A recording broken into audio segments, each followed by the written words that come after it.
시가총액 1위 기업 애플이 중국 내 아이폰 16 초기 판매 성과 개선에 힘입고 또 넷플릭스는 기대 이상의 실적에 힘입어서 사상 최고치를 경신하는 등의 기술주 강세가 오늘 두드러졌습니다.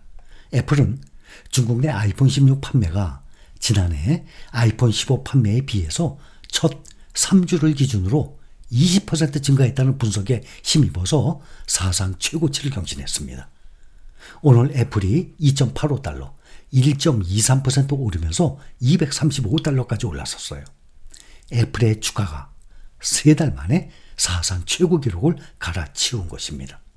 지난 7월 16일 기록한 마감가 기준 사상 최고치 234.82달러 기록을 조금 더 올라가면서 235달러로 사상 최고치 넘어갔습니다. 애플은 테슬라와 함께 올 중반까지 마이너스 흐름을 보였죠. AI와 아이폰 16 기대감에 힘입어서 반등에 성공한 것입니다. 올 전체로는 이제 26% 넘게 오른 상태입니다. 밸런스 등의 외신에 따르면 이날 카운터포인트 리서치 보고서에서 애플 아이폰 16이 중국에서 인기몰이를 하고 있는 것으로 확인된 것입니다.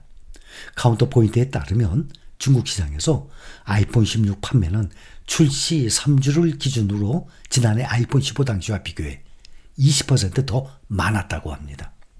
애플의 대표 낙관론자예요. 웨드부시 증권의 애널리스트 댄 아이브스는 포인트 리서치 보고서에 높은 점수를 줬습니다. 아이브스는 이번 분석은 최근 아시아 출장과 공급망 점검에서 자신이 확인했던 것과 일맥상통한 결과다라면서 아이폰 16 중국 판매는 앞으로 1년간 강한 회복을 보일 것이라고 낙관했습니다. 그리고 아이폰 16을 계기로 애플의 아이폰 슈퍼사이클이 시작됐다라고 평가까지 했습니다. 그러면서 아이브스는 애플에 대해서 매수 추정과 함께 $300 목표 주가를 매기고 있습니다. 워런 버핏이 애플의 주식을 그런데 반으로 줄였죠. 자, 2022년 3분기 기억들 아시죠? 매입을 했던 TSMC 주식. 같은 해 4분기에 대량 처분해버렸어요. 한번 매수하면 참 오래 갖고 있는 장기 투자자의 대표적인 분이 말이죠. 투자업계에서는 한번 매수한 주식을 장기 보유하는 것으로 정말 유명한 워런 버핏이 단 한 분기 만에 2022년 3분기 때가 바닥이었어요. 그렇죠? 2022년 2분기, 3분기 그때가 바닥이었죠. 워런 버핏이 한 분기 만에 같은 종목 지분을 대폭 줄인 것에 대해서 이례적인 평가라고 계속 많은 뉴스가 나왔었습니다. 그때 또 말씀을 드려서 많은 분들 기억하고 계실 거예요. TSMC가 반도체 수요 둔화로 5% 감소한 2023년도 작년도 1분기 매출 실적 전망까지 내놓았었습니다. 워런 버핏의 투자회사 버크셔 해서에 이어서 블랙록, JP모건 그럼 세계적인 1등 기업들 아닙니까? 은행주 시가총액 1등 JP모건 또 투자 운용 1등 블랙록 아닙니까? 또 다른 월가의 금융회사들도 줄줄이 2022년 4분기에 워런 버핏을 따라서 TSMC 주식을 대거 처분했었어요. 그때 버크셔 해서가 2022년 3분기에 TSMC 주식을 41억 달러 약 5조 5천억 원어치 매수했어요. 5조 5천억 원어치. TSMC의 주가가 워런 버핏이 매도한 후 작년 초에 74.5달러에서 오늘 현재 200.78달러까지 170%, 2.7배나 올랐습니다. 2년도 안 됐는데 말이죠. 워런 버핏이 TSMC를 2022년 3분기에 매수 후 다음 분기 4분기에 매도해버렸어요. 그러면 4분기에 매도했으니까 2023년 초부터 매도한 직후부터 지금 현재까지 1년 10개월 만에 2.7배 올랐어요. 엄청나게 오른 것입니다.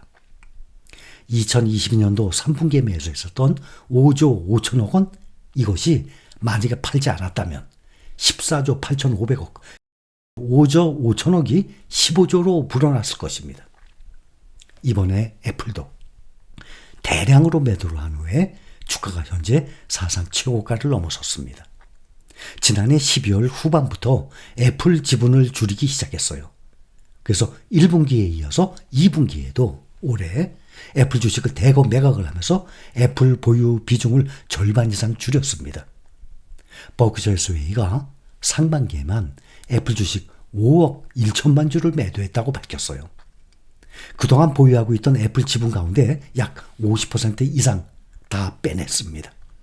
애플 주식은 한때 버크셔 해서웨이 전체 주식 자산 그 가치의 41%, 그러니 정말 상당히 많은 비중으로 애플 투자했었어요. 또 다들 말씀을 드려서 여러분들 알고 계실 겁니다.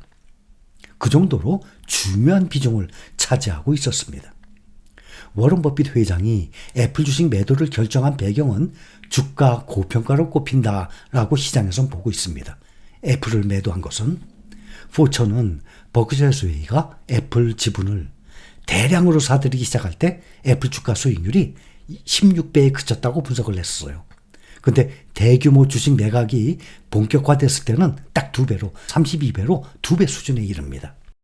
애플이 지난 수년간 아이폰 등의 주력 상품의 판매 호조에 힘입어서 가파른 성장세를 보여왔어요. 주가도 이에 맞춰서 당연히 빠르게 상승을 했죠. 매출과 이익이 늘어나면 주가 당연히 늘어나는 거에 따라가요. 애플의 주가가 상반기 말에 6월 말에 210달러에서 오늘 현재 235달러로 사상 최고치를 넘어섰는데, 앞으로 애플의 대량 매도가 지난번에 TSMC처럼 판단 미스가 될지, 애플뿐만이 아니라 미국 주식시장의 흐름이 앞으로 계속 강세장으로 갈지, 2년 전처럼 다시 약세장이 올지 우리는 앞으로 지속적으로 확인을 해 나갈 것입니다. 제가 무엇을 말씀을 드리는 건가 하면, 제가 이 세계적인 투자의 신을 깎아내리려고 하는 게 절대 아니죠.